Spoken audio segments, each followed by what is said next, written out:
Charméziens. Une année s'est écoulée depuis les dernières élections municipales de mars 2020. Cette année a été marquée par une crise sanitaire sans précédent. Des attentats ont eu lieu encore au Mali. Cela continue à perturber notre quotidien, à nous endeuiller. La crise sanitaire, notamment, a impacté notre façon de fonctionner, de nous déplacer. Elle nous prive de liberté. Mais au-delà, elle a impacté bien évidemment notre façon et notre manière de vivre. Quoi de plus important que ces périodes de fête qui viennent de s'écouler et qui, pour chacun et chacune d'entre nous, est un moment de saveur particulière. Et cette année, nous avons vécu entre résignation et espoir. Certains d'entre nous, en 2020, nous ont quittés. D'autres n'ont pas pu se déplacer, se rassembler pour respecter habituellement nos fêtes. Nous avons dû limiter le nombre. Cependant, il nous faudra en 2021 continuer.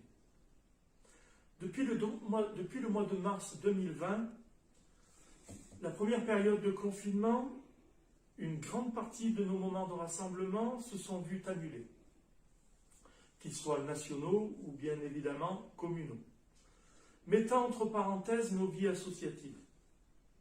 La collectivité, elle aussi, a vécu au ralenti les premières semaines du confinement, sans pour autant que les services ne soient complètement stoppés.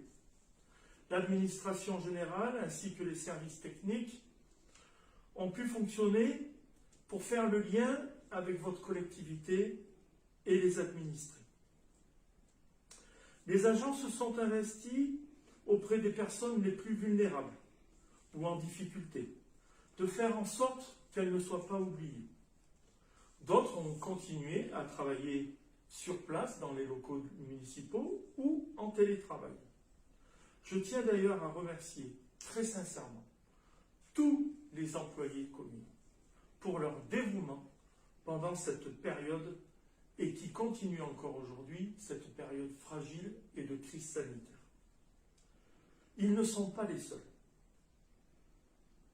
Je tiens également à rendre hommage au personnel soignant, au service de sécurité de notre pays, les gendarmes, les policiers, notre policier municipal, au personnel des administrations, au personnel et à la direction de notre EHPAD Les Mimosas, dont ils ont fait un travail remarquable, ainsi que la direction de nos écoles, de la MJC, qui ont permis ensemble de continuer le service public et d'assumer pleinement la scolarité de nos petits.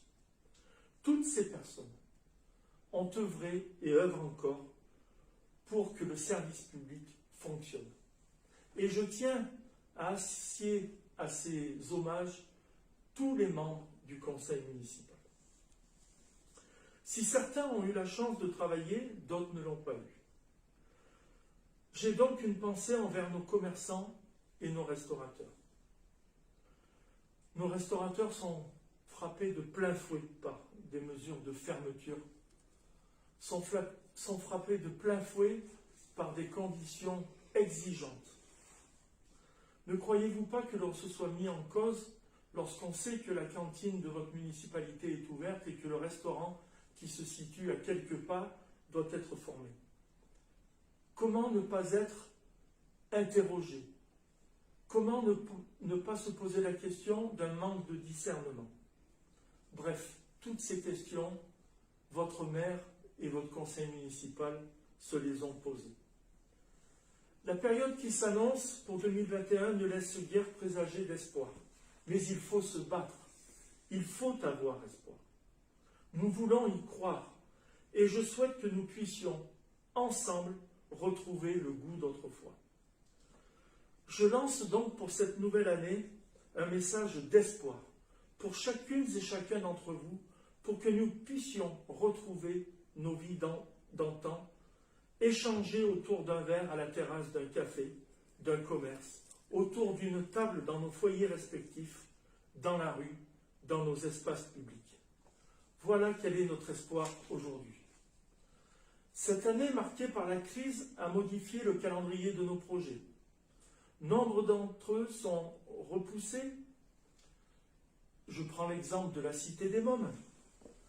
Nous devrions reprendre l'idée de ce projet aux alentours de 2022, voire 2023. Pour cette année, nous ferons notamment un autre grand projet. La réhabilitation de la salle Jean d'Ormesson, avec une nouvelle salle d'exposition. La réfection du lotissement du hameau des Champs. La réalisation de nouveaux cours de tennis. Bref, comme vous pouvez vous en rendre compte, les idées ne manquent pas. Nous allons également entreprendre la réfection ou la réalisation de notre nouveau PLU. Un élément majeur va s'ouvrir sur notre commune, c'est la réalisation du pont de Charmes. Merci à toutes les autorités administratives, à tous les strates des financeurs, État, région, département, communauté de communes, pour avoir pris rang dans ce projet qui va servir à des milliers d'Ardéchois et l'été des milliers d'étrangers pour se promener dans notre si beau département, l'Ardèche. Je tiens à associer à ces vœux de 2001, qui seront sans doute très restrictifs cette année, puisque nous devons faire l'usage d'un appareil numérique, mais sachez que constamment, notre pensée se dirige vers vous. Et nous sommes là pour vous servir. Nous restons à votre disposition. L'équipe qui m'entoure aujourd'hui est une équipe soudée. Bien sûr, il y a des aléas. Comment voulez-vous que dans une équipe de 23, il n'y ait pas de différences? C'est évident, c'est la démocratie et c'est le sens du débat. Toutes ces personnes, tous les agents, se joignent avec moi pour souhaiter à chacune et chacun des Charmésiens une meilleure année 2021. Merci à vous de m'avoir reçu chez vous et je vous dis à très bientôt.